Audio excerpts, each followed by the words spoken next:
Au Maroc, les soldats du feu ont toujours du mal à empêcher la propagation de l'incendie qui ravage la forêt d'Echachat-Tassift dans la province de Chefchaouen. En cause, la météo, les vents violents notamment, compliquent la lutte contre les flammes qui ont déjà dévoré 470 hectares, une superficie composée à 50% d'essence secondaire. Le feu est donc toujours actif sur 2 fronts majeurs, sur un terrain très escarpé, montagne, collines, entourées de ravins.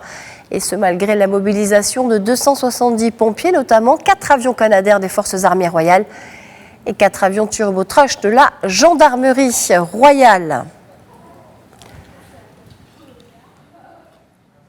Pour faire le point sur l'ampleur de l'incendie dans cette forêt, nous sommes en ligne avec Fouad Assali, chef du Centre national spécialisé dans les risques climatiques et forestiers au Haut Commissariat aux eaux et forêts, à la lutte contre la désertification. Bonjour à vous, merci d'être avec nous ce matin. Bonjour Alain.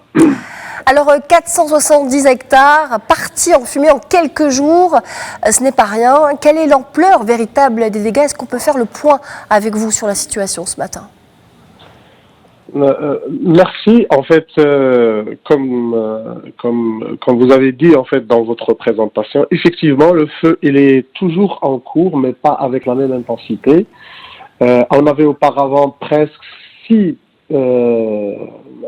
foyers majeurs qui étaient très très dangereux, et également sur la vie de la population qui est locale, et également sur tout ce qui est écologique et forêt. Actuellement, 4 grands foyers sont sous contrôle, il reste 2 et qui vont être, si vous voulez, attaqués durant cette journée. Les dégâts jusqu'à 13 ans, l'évaluation topographique de tout ce qui est superficie brûlée a donné le résultat de 485 hectares qui est touché, dont presque 50% est constitué seulement d'essence secondaire. Le reste, c'est du pain d'Alep, c'est du pain maritime, et également, c'est du tuya. Voilà les dernières statistiques qu'on a sur ce feu vicieux qui existe au niveau de Chefchaouen, Talambot, en fait, dans la forêt de Chefchaouen.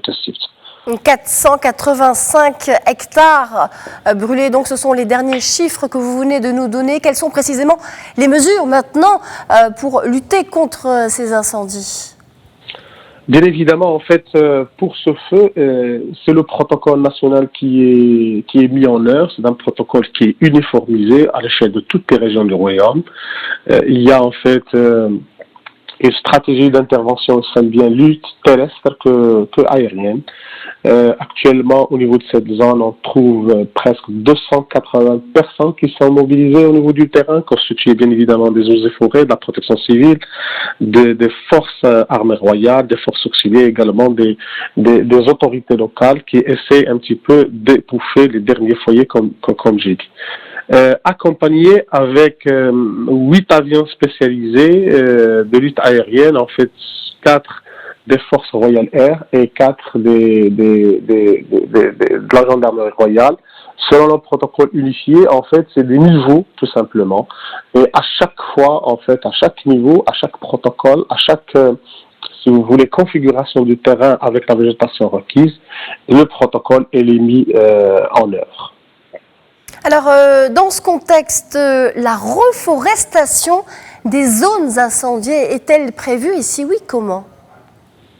Bien évidemment, en fait, après, si vous voulez, l'extinction du feu, il y a une équipe de spécialistes constituée d'ingénieurs et de techniciens qui vont se rendre sur les lieux afin d'évaluer la situation, qu'est-ce qui a été brûlé, calciné totalement, qu'est-ce qui a été seulement parcouru par l'incendie, qu'est-ce qui est, si vous voulez, qui reste vivant, ce qui est mort, et bien évidemment, ça sera une délimitation de toute la zone concernée par le feu. Et après, en fait, c'est les protocoles spécialisés qui seront mis en œuvre pour tout ce qui est opération de nettoiement et de reboisement en fait de la zone qui va être, si vous voulez, engagée dans l'espace et dans le temps sur une durée entre 1 année à 3 années maximum. Fouad Atali, merci pour toutes ces précisions. Je rappelle que vous êtes chef du Centre national spécialisé dans les risques climatiques et forestiers.